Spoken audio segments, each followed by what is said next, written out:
नमस्कार। कल शेयर बाजार की हलचल देखकर हर निवेशक के मन में बस एक ही सवाल है कि क्या यह बड़े तूफान से पहले की खामोशी है। हफ्ते का पहला कारोबारी सत्र था, लेकिन बाजार में कल भी पेच फंसता हुआ नजर आया। पिछले कुछ दिनों से हम देख रहे हैं कि बाजार बहुत ही नैरो रेंज यानी एक छोटे दायरे में कामकाज कर रहा है। कल का पूरा एपिसोड सुस्त और डल रहा। अंतरराष्ट्रीय संकेतों की बात करें तो वे मिले जुले थे। अमेरिकी मार्केट में S&P 500 पहली बार रिकॉर्ड स्तरों पर बंद हुआ, लेकिन हमारे एशियाई बाजारों और गिफ्ट निफ्टी से कोई बड़े फायरवर्क्स के संकेत नहीं मिल रहे थे। कच्चा तेल भी $84 के आसपास मंडरा रहा है, जो बाजार के लिए एक चिंता का विषय बना हुआ है। कल के आंकड़ों पर नजर डालें तो निफ्टी 24,581 के स्तर पर ओपन हुआ और दिन का हाई 24,620 तक गया। हालांकि निचले स्तरों पर 24,511 का लो भी देखने को मिला। बाजार के आखिरी सत्र में 23 अंकों के जंप के साथ निफ्टी अंततः 13 अंकों की मामूली बढ़त लेकर 24,583 के स्तर पर बंद हुआ। वहीं बैंक निफ्टी में कल सुस्ती रही और यह 59 अंक गिरकर 57,686 के लेवल पर बंद हुआ। सेंसेक्स की बात करें तो यहां 43 अंकों की मामूली बढ़त रही और यह 78,542 पर बंद हुआ। अगर आप चार्ट्स को देखें तो पिछले 4 दिनों से मार्केट में इतनी टाइट रेंज बना दी है कि किसी को समझ नहीं आ रहा कि ब्रेकआउट ऊपर की तरफ होगा या नीचे की तरफ। लेकिन यह तय है कि जिस दिन भी यह रेंज टूटेगी, एक तगड़ा मूव आने वाला है। बाजार में इस समय कई फैक्टर्स एक साथ काम कर रहे हैं।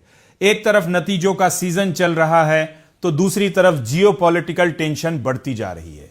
डोनाल्ड ट्रंप और ईरान के बीच चल रही जुबानी जंग ने बाजार को उलझा दिया है।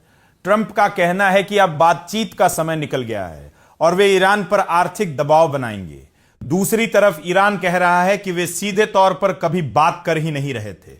इन सब के बीच कच्चे तेल की कीमतें अगर और उछली तो इक्विटी मार्केट के लिए मुश्किलें बढ़ सकती है। बाजार इस समय किसी बड़े ट्रिगर की तलाश में है। जब तक कोई स्पष्ट संकेत नहीं मिलता तब तक यह कंसोलिडेशन फेज जारी रह सकता है। स्टॉक स्पेसिफिक एक्शन की बात करें तो कल टाइटन 3% की मजबूती के साथ निफ्टी का टॉप गेनर रहा।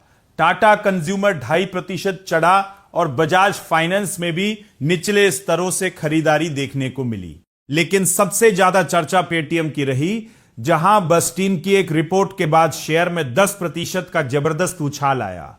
रिपोर्ट में पेटीएम का टारगेट 2,200 रुपए सेट किया गया है। दूसरी तरफ निफ्टी लूजर्स में एसबीआई रहा, जिसने धांसू नतीजे देने के बावजूद ऊपरी स्तरों पर सरेंडर कर दिया और 2.5% टूट गया। आईटीसी और टीसीएस जैसे बड़े शेयरों पर भी कल दबाव देखने को मिला। मिड कैप सेगमेंट में कल मार्क्सन्स फार्मा ने 20% का अपर सर्किट लगाया, जो दिखाता है कि ट्रेडर्स का फोकस अभी भी मिड कैप स्टॉक्स पर बना हुआ है। कल निफ्टी की वीकली एक्सपायरी है और ऐसे में ऑप्शन राइटर्स बाजार पर हावी रह सकते हैं।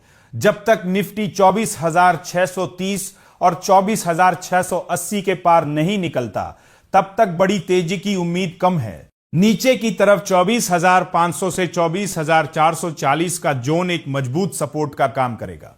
आपको सलाह यही है कि फिलहाल किसी बड़े ब्रेकआउट का इंतजार करें और काउंटर स्पेसिफिक मूवमेंट पर ही ध्यान दें। कल की एक्सपायरी के बाद शायद बाजार को कोई नई दिशा मिल पाए। अगर आपको हमारा यह विश्लेषण पसंद आया हो और आप बाजार की हर छोटी बड़ी खबर से अपडेट रहना चाहते हैं, तो अपनी राय हमें कमेंट बॉक्स में लिखकर जरूर बताएं।